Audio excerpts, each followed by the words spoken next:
hati yang busuk karena sombong, karena takut kehilangan pengikut.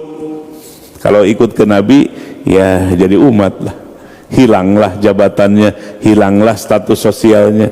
Itu semua penyakit hati. Nah, jadi Jabal Abi Qubais itu gunung berkaromah, gunung bersejarah ya bagi umat Islam. Naiklah Nabi Ibrahim ke Jabal Abi Qubais, lalu menjalankan perintah Allah, "Hei manusia," gitu.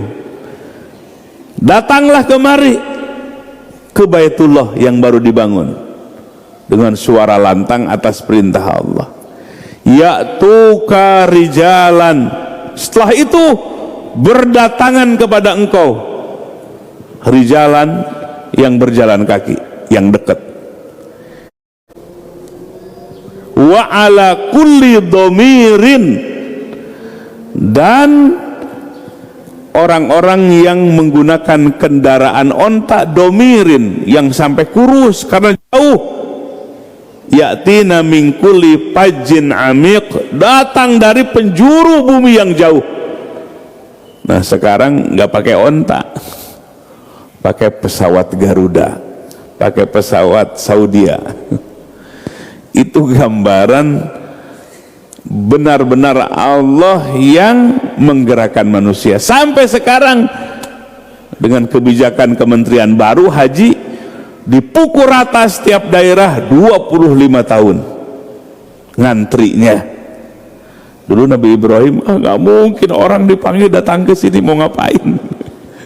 Sekarang dibuktikan firman Allah itu, "Ya'tina min kulli fajjin amiq," datang sampai menggunakan onta yang sudah kurus karena jauh, datang dari penjuru yang jauh. Sekarang dibuktikan 25 tahun ngantrinya, waiting listnya. Itulah makanya sing percaya atau ke perintah Allah teh. Ulah lihat begini, begitu. Sing yakin dengan apa? Allah, dengan perintah Allah. Janji yang suka mengkhianati janji manusia, janji Allah, atau janji besti. Nah, si besti lah tuh yang suka mengkhianati itu janji orang yang nggak dikenal atau orang dekat. Yang justru yang terjadi orang yang kita kenal malah mengkhianati kita. Betul nggak? Allah pernah mengkhianati nggak? Pernah menzolimi apa enggak? Makanya biar yakin kepada Allah, sing yakin 100% terhadap janji Allah. Pingin nggak harta kita, diri kita dijaga oleh Allah? Sebelum kaki melangkah kemana-mana, infak pagi-pagi, sodakoh pagi-pagi. Janji dengan janji Allah, janji Rasul, percaya apa enggak? Yang percaya udah dijalankan apa belum? Berarti belum percaya. Dikirain tuh bener percaya. Mana buktinya? Ada enggak? Tiap pagi sebelum kaki melangkah kemana-mana, ke kantor, ke pasar, dia sodakoh dulu. Malaikat yang mendoakan, "Ya Rabb, jagalah hartanya, dirinya." Tapi kalau yang nggak infak tiap pagi, ya maka celaka hartanya. Tiba-tiba rumah sakit, ke rumah sakit di Indonesia enggak, ke Singapura, ratusan juta, miliaran. Caranya Allah bagaimana saja menghilangkan hartanya. Kenapa? Enggak disyukuri. Oh nanti sodakonya kalau sudah kaya. Emang ada ukuran kaya? Berinfak itu pisarra'i wal dharra, baik dalam keadaan lapang maupun dalam keadaan sempit.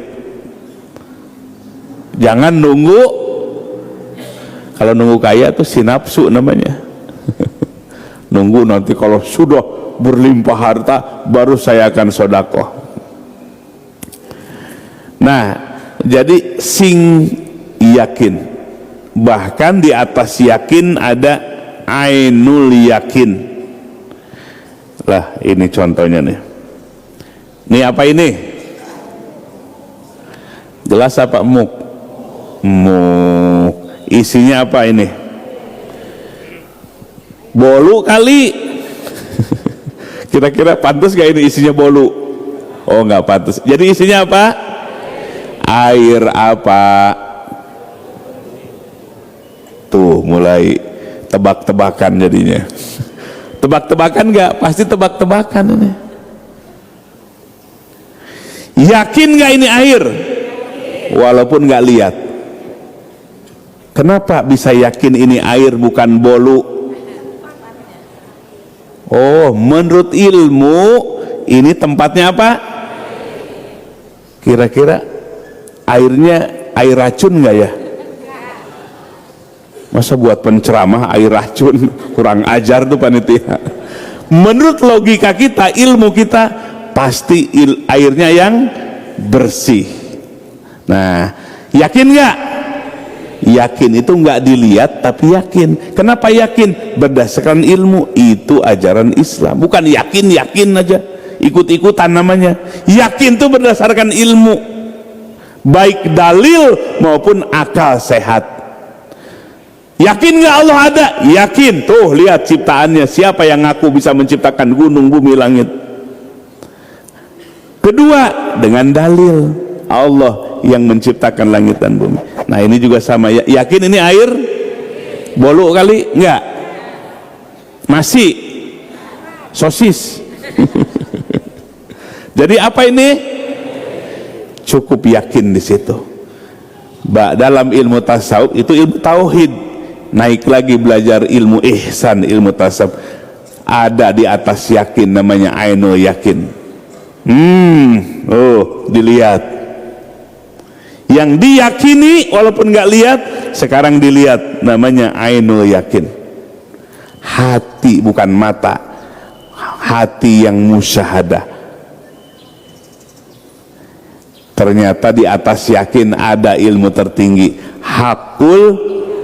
Gimana hakul yakin? Bismillah. Sampai bunyi. Kerasa nggak ke tenggorokan?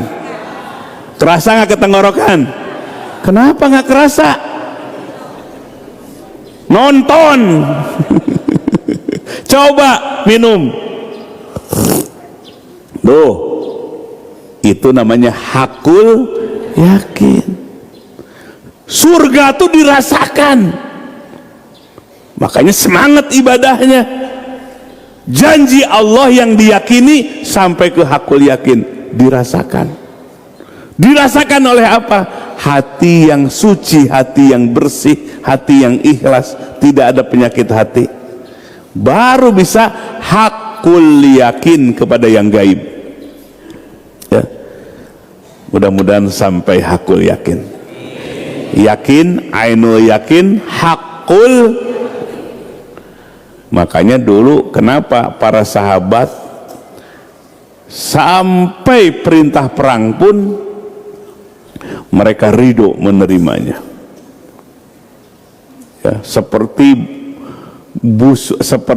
anak panah yang keluar dari busurnya. Kalau diperintahkan oleh Rasulullah itu seperti apa? Anak panah yang keluar dari busurnya. Cepat atau lambat? Set gitu. Hayya 'alas shalah, set gitu. Diperintahkan haji umroh, set gitu. Perintahkan apa saja cepat, seperti anak panah yang keluar dari busurnya. Kenapa? Hakul yakin. Walaupun harus mati di medan perang, meninggalkan keluarganya,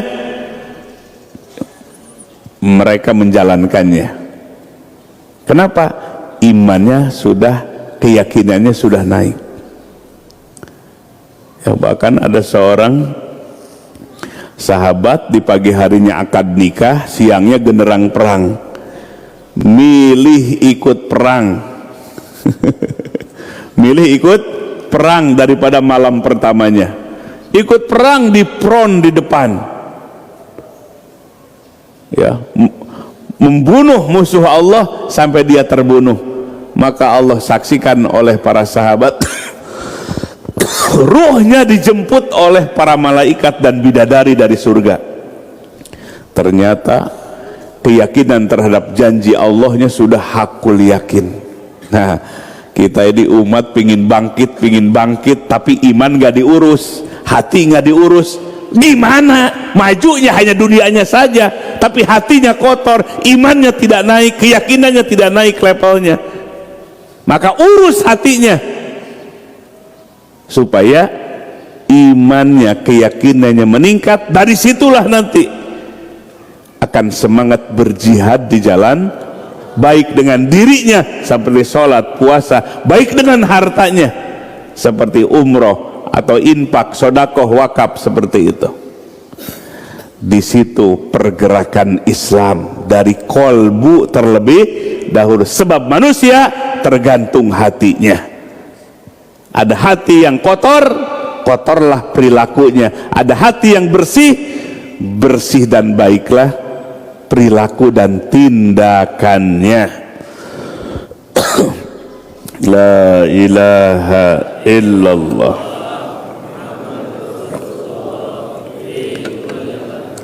Wa nafasin adadama wasi'ahu. Nah, maka Bapak berharap ayo bersihkan hatinya, ya, khususnya juga bagi yang akan umroh berangkat di pagi hari ini, biar bening hati kita, biar bersih hati kita, supaya keikhlasannya itulah yang mendorong ibadah kita. Maka jamaah sekalian, biar fokus, ya, ibadah kita, sebab di sana sekarang itu beda dengan dulu. Ujiannya yang manis-manis. Kalau dulu ujian haji umroh itu yang pahit-pahit. Tahun ke-6 Hijriah Nabi diperintahkan umroh. Jadi umroh dulu, umroh ke Baitullah, di mana Mekahnya dikuasai oleh kafirin dan musyrikin. Boro-boro disiapin hotel bintang 7, ada nggak hotel bintang 7? Hotel bintang 5, ya.